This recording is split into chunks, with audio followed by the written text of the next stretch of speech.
Guys, welcome back to my channel. और आज का टॉपिक बहुत ही इजी और सिंपल होने वाला है। यहाँ पर हम सीखेंगे कि हम जावा में इनपुट कैसे लेते हैं।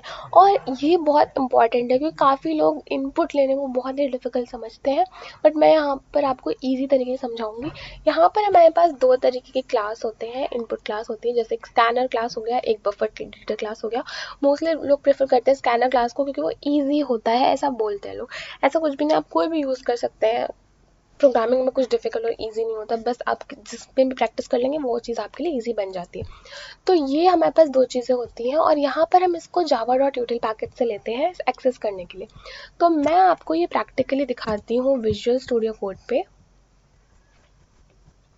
ओके, तो यहाँ पर हम सबसे पहले क्या करना है, इसको बड़ा कर लेते हैं ताकि आपको अच्छी तरह दिख जाए। हम यहाँ पर लेते हैं क्लास मेन और फिर हम यहाँ पर क्लास मेन के बाद curly braces public static void main। यहाँ पर हम ले लेंगे string argument। अगर आपको एग्जैक्टली नहीं पता कि string और argument क्या है तो मैंने इसकी वीडियो बना रखी है, तो प्लीज़ आप उसको देख लेना। और यहाँ पर हम लिखते हैं, अपना प्रोग्राम लिखना स्टार्ट कर देते हैं। ओके, तो ये हमारे पास आ गई जो बेसिक सिंटेक्स होता है। ठीक है, अब हमें क्या करना है, हमें सबसे पहले, क्योंकि हम यहाँ पर इनपुट लेने वाले हैं, तो हम स्कैनर का यूज़ करते हैं। तो हम स्कैनर का यूज़ कैसे करेंगे, सबसे पहले हमें स्कैनर को लिखना है और फिर हमें उसका ऑब्जेक्ट डिक्लेयर कर लेना है। अब यहाँ पर SCN जो भी आपका नाम है, लाइक जैसे हम वेरिएबल डिक्लेयर करते हैं int A int B int C, वैसे आप स्कैनर SCN और A जो भी आपको यूज़ करना आप कर सकते हैं। ठीक है, तो यहाँ पर मैंने क्या किया, मैंने न्यू ऑपरेटर का यूज़ करके फिर से क्लास लिख दिया स्कैनर।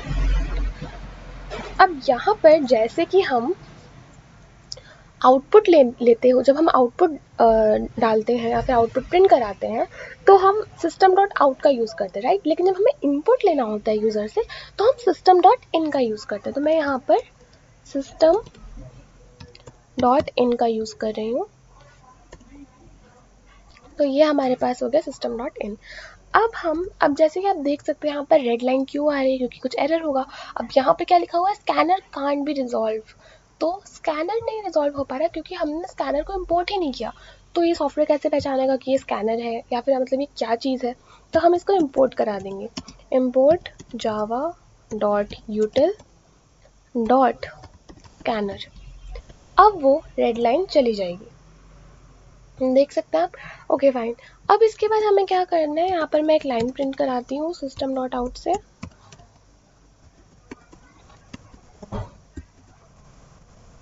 यहाँ पर मैं प्रिंट करा रही हूँ एंटर अ नंबर। ओके, तो ये प्रिंट हो जाएगा, ये आउटपुट देगा। और यहाँ पर फिर हम क्या करेंगे, हम यहाँ पर लिखेंगे एक वेरिएबल, हम इंट ले लेते हैं, एक वेरिएबल डिक्लेयर करते हैं जो कि इंटीजर होगा। ओके, इज इक्वल टू, ये होगा किसके, अब हमने यहाँ पर लिखा नेक्स्ट इंट। तो जो नेक्स्ट इंट होता है ये यहाँ पर ये हमारा जो वैल्यू है वो स्टोर कराता है। लेकिन यहाँ पर रेड लाइन आ रही है क्योंकि ये भी कंफ्यूज है कि the method next int is undefined. Okay, ये अनडिफाइंड टाइप है, तो इसको डिफाइन करने के लिए क्या करना है, हमें ये जो SC है यहाँ पर हम इसको SC डॉट लगा देंगे, तो ये एरर भी रिजॉल्व हो जाएगा। अब यहाँ पर एक और एरर है कि resource leak, SC is never close. अब SC क्लोज नहीं है। क्या क्या होता है, किसी किसी सॉफ्टवेयर में, जैसे विजुअल स्टूडियो है तो इसमें नहीं होता, इसमें हमें क्लोज करना पड़ता है। और जैसे एक्लिप्स हो गया या इंटेलिजे हो गया, वहाँ पर हमें क्लोज करने की ज़रूरत नहीं है, बट यहाँ पर हमें क्लोज करना पड़ेगा। तो इसे क्लोज करना बहुत सिंपल है, ST डॉट क्लोज लिख दो और ये सिंपल से क्लोज हो जाएगा। ठीक है, अब हम यहाँ पर प्रिंट करा देंगे सिस्टम डॉट आउट से, system dot out dot print ln। तो यहाँ पर मैंने इसको प्रिंट करा दिया। अब हम देखते हैं कि काम कर रहा है कि नहीं कर रहा। अगर रन कर रहा है, आप यहाँ पर देख सकते हैं एंटर अ नंबर, यहाँ पर आपको दिख रहा होगा एंटर अ नंबर। तो मैंने यहाँ पर एंटर किया 4, तो यहाँ पर देखिए 4 प्रिंट हो गया। अगर मैं यहाँ पर कुछ मैसेज डालती कि जैसे this is the number you have enter, और यहाँ पर मैं प्लस लगा देती, तो लेट्स सी, यहाँ पर मैं लिखूंगी नंबर 4 और यहाँ पर आ जाएगा this is the number you have enter 4। तो यहाँ पर ऐसे करके आप यूज़ कर सकते हैं। तो इसको हम ऐसे इनपुट लेते हैं। अब बात करते हैं हम बफर रीडर की। सो बफर रीडर भी बहुत ही सिंपल है। इसके लिए हमें सबसे पहले क्या करना होता है, ये तो वही सेम चीज़ होगी, इसको मैं पूरा हटा रही हूँ, ठीक है। तो बफर रीडर में सबसे पहले हम लिखेंगे, जैसे हम स्कैनर लिखा था हमने यहाँ पर लिख दिया बफर रीडर। ये देखिए अपने आप आ गया बफर रीडर। और इसके बाद हम लिखते हैं, जैसे हमने ऑब्जेक्ट डिक्लेयर किया था, तो यहाँ पर मैं, जैसे मैंने उसमें SC डिक्लेयर किया था, मैं यहाँ पर BR डिक्लेयर कर रही हूँ। So buffer reader BR equal to, इसमें भी हम उसी की तरह लिखेंगे न्यू का ऑपरेटर यूज़ करके बफर रीडर। और इसके अब इसमें क्या होता है, इसमें डिफरेंस देखिए आप क्या होता है, ध्यान से समझना कि जैसे हमने यहाँ पर बफर रीडर लिखा, उसके बाद हम ब्रैकेट में लिखेंगे new input stream reader, input stream reader, और इसके अंदर हम लिखेंगे system dot in, system dot in. तो ये था हमारा ये जो अपने आप ऊपर है इसको इग्नोर करना, मैं समझा दूंगी, ठीक है। तो ये हमने डिक्लेयर कर दिया, ओके। अब हमें क्या करना है, अब हम लिखेंगे system dot out dot print ln। तो यहाँ पर हम प्रिंट कराएंगे एक सेंटेंस जो कि होगा एंटर अ नंबर। अब यहाँ पर भी हमने ऐसे किया, ओके। अब इसके बाद हमें क्या करना है, हम उसको डिक्लेयर करेंगे इंटीजर, यहाँ पर मैंने लिख लिया n, okay, int n equal to integer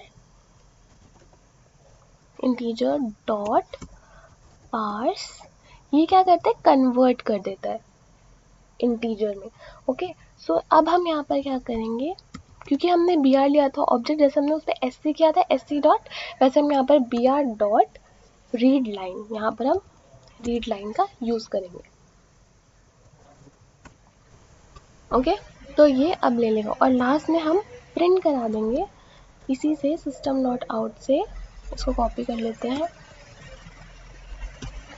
system dot out से यहाँ पर हमने प्रिंट करा दिया n। अब आप देख सकते हैं कि यहाँ पर बहुत सी चीज़ें लिख के आ गई, इन सबको आपको हटाना है और आपको क्या इंपोर्ट कराना है, import Java dot input output dot asterisk which is star. तो ये जो भी हमारा बफर रीडर से जो भी रिलेटेड क्लासेस होंगे सारे के सारे इसको इंपोर्ट कर देगा इसमें, तो इसमें पहचानने में प्रॉब्लम नहीं होगी। और एक चीज़ का ध्यान रखना कि जब हम बफर रीडर का यूज़ करते हैं तो हम यहाँ पर लिखते हैं थ्रोज इनपुट आउटपुट एक्सेप्शन। तो ये हो गया हमारा पूरा का पूरा प्रोग्राम तैयार। अब हम इसको सेव करते हैं और रन करके देख रहे हैं कि इज इट वर्किंग और नॉट। तो यहाँ पर नंबर पूछा है 4, तो यहाँ पर 4 प्रिंट हो गया। ऐसे ही आप यहाँ पर भी कुछ सेंटेंस लिख के प्लस करके n लिख देंगे तो काम करेगा। तो यही था बफर रीडर और स्कैनर में डिफरेंस। बस कुछ चीज़ों का डिफरेंस है, जैसे यहाँ पर हमें स्कैनर को हम यहाँ पर पैकेज से स्कैनर क्लास को इंपोर्ट कराते हैं और यहाँ पर हम डायरेक्ट इनपुट आउटपुट को ले आते हैं। इस चीज़ का ध्यान रखना हमेशा कि आप हमेशा लिखे, देखिए कभी कभी एरर दिखाता है कभी कभी नहीं दिखाता, डिपेंड करता है सिस्टम टू सिस्टम। सो आप यहाँ पर थ्रोज IO एक्सेप्शन ज़रूर लिखना है, ये बहुत इंपॉर्टेंट है, जिस कंपलसरी। और यहाँ पर इंट n के लिए हम यहाँ पर इंटीजर डॉट पास इंट का यूज़ करते हैं, जैसे उसमें हमने नेक्स्ट इंट का यूज़ किया था। तो डिपेंड करता है कि नेक्स्ट इंट नेक्स्ट फ्लोट उसमें डिफरेंट होता है, इसमें थोड़ा डिफरेंट होता है, तो वो आपको ध्यान रखना पड़ेगा। बट मोस्टली लोग यूज़ करते हैं स्कैनर। सो ये थी मेरी आज की वीडियो। आई होप सो कि आपको समझ में आ गया होगा बफर रीडर और स्कैनर के बारे में। So thank you so much for watching my videos and please subscribe to my channel. Subscribe बहुत इंपॉर्टेंट है फिलहाल तो, क्योंकि मैं कॉलेज के साथ साथ ये सारी वीडियोज़ भी बना दूँ ताकि आप लोग को भी चीज़ें समझ में आए कि ये सारी चीज़ें इंपॉर्टेंट हैं, इसके बारे में पता होना चाहिए। So thank you guys, bye bye, take care and stay safe.